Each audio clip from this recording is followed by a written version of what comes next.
Web shipbroker, shipping education on the web. Mezzanine finance. Mezzanine finance is a type of financing that sits between debt and equity. It's called mezzanine because it's in the middle. Imagine a company needs to raise money to grow but doesn't want to take out a loan, debt.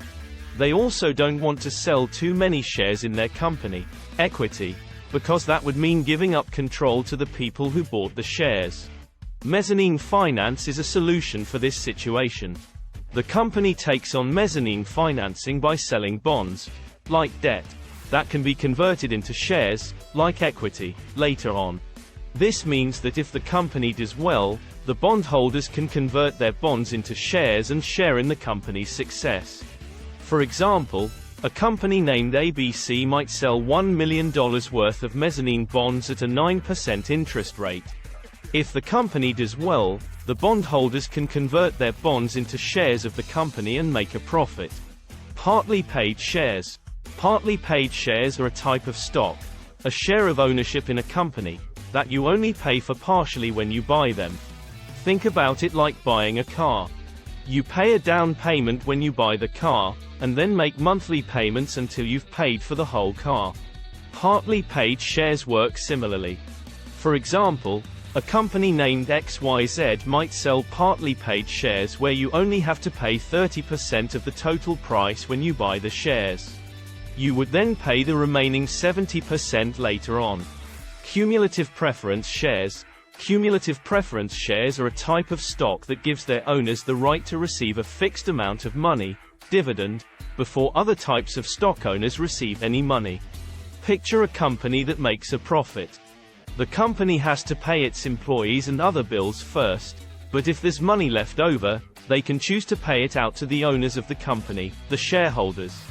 If you own cumulative preference shares, you have the right to receive your fixed dividend before any other type of shareholder receives anything. And, if the company doesn't have enough money to pay your dividend one year, it will accumulate, add up, until the company can pay it to you. For example, a company named DEF might have a cumulative preference share that pays out a 6% dividend each year. If the company makes a profit, it will pay the cumulative preference share owners their 6% dividend before paying any dividends to other types of shareholders. Liability under the Sarbanes-Oxley Act.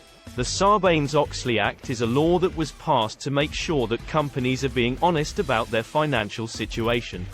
Imagine a company is going public and wants to sell shares to the public. They have to write a document called a prospectus that explains the company's financial situation to potential investors. Under the Sarbanes-Oxley Act, the Chief Financial Officer, CFO, of the company is responsible for making sure the information in the prospectus is accurate.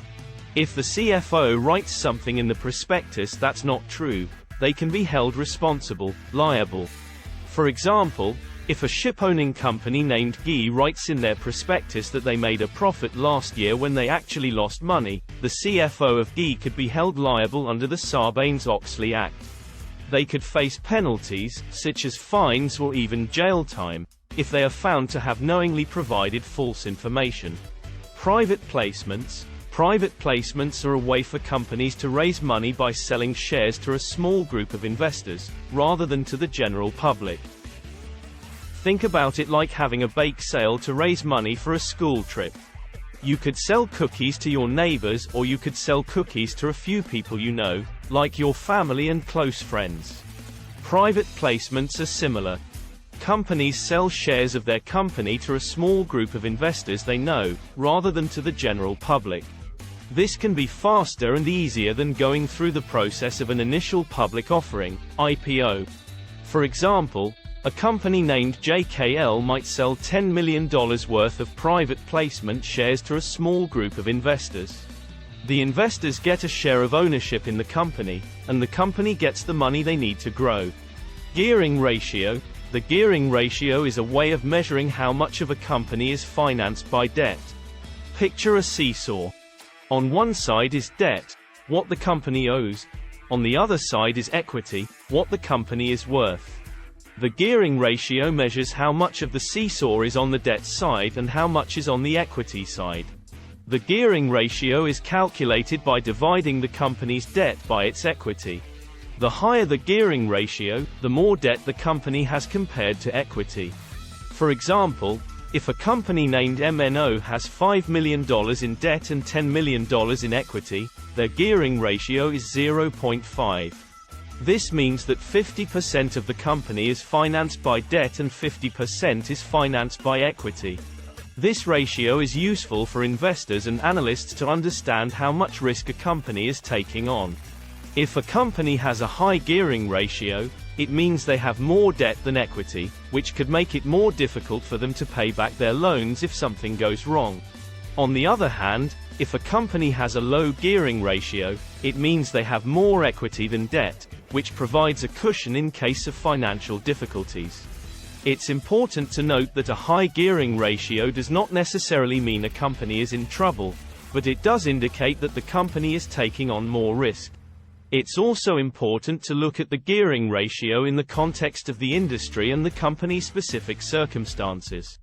In conclusion, these are some of the important finance concepts related to shipping. Understanding these concepts can be useful for ship-owning companies, investors, and other professionals involved in the shipping industry. Thanks for watching.